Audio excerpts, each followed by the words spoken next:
Asia মহাদেশের সবচেয়ে প্রভাব বিস্তারকারী দেশ যুক্তরাষ্ট্র। তালিকার দ্বিতীয় অবস্থানে থাকা চীন থেকে ৩০ পয়েন্টেরও বেশি ব্যবধানে পিছিয়ে ৩ নম্বরে ভারত। অস্ট্রেলিয়া ভিত্তিক থিংক ট্যাঙ্ক লোয়াই ইনস্টিটিউটের এশিয়া পাওয়ার ইন্ডেক্স ২০২৫-এ উঠে এসেছে এমন তথ্যই। বাংলাদেশের অবস্থান গতবারের মতোই ২০ নম্বরে। বিজলি কেবলসের স্কিন কোটেড ইনসুলেশন আগুন প্রতিরোধী। বিজলি কেবলস, নিরাপদ আজীবন। ২০১৮ সাল থেকেই প্রতিবছর এশিয়ায় প্রভাব বিস্তারকারী দেশগুলোর তালিকা প্রকাশ করে অস্ট্রেলিয়া ভিত্তিক থিংক ট্যাঙ্ক এবং গবেষণা সংস্থা লোয়াই ইনস্টিটিউট। বরাবরের মতো এবারও তারা প্রকাশ করেছে এশিয়া পাওয়ার ইন্ডেক্স।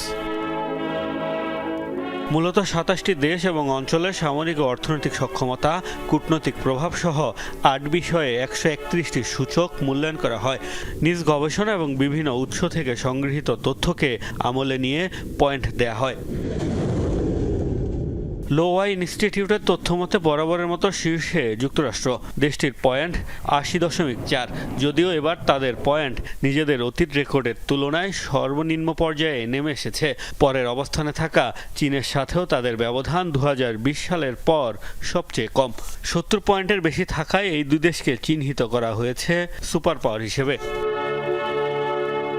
গত বছরের মতো এবারও ৩ নম্বরে ভারত। তবে পয়েন্ট বেড়ে ৪০ হওয়ায় রিপোর্টে তাদের মেজর পাওয়ার ক্যাটাগরিতে রাখা হয়েছে। জাপান, রাশিয়া, মালয়েশিয়া ও পাকিস্তান সহ ১৫টি দেশ ১০ পয়েন্টের বেশি নিয়ে রয়েছে মিডল পাওয়ারের তালিকায়। বাংলাদেশ রয়েছে গতবারের মতোই ২০ নম্বরে। তবে ২০২৪ সালে ঢাকার পয়েন্ট ছিল ৯.৪। এবার যা কমে দাঁড়িয়েছে ৯। তালিকায় পরের ৩ অবস্থানে শ্রীলঙ্কা, লাওস ও মিয়ানমার। ২৭ দেশ ও অঞ্চলের মধ্যে সর্বনিম্ন অবস্থানে পাপুয়া নিউগিনি।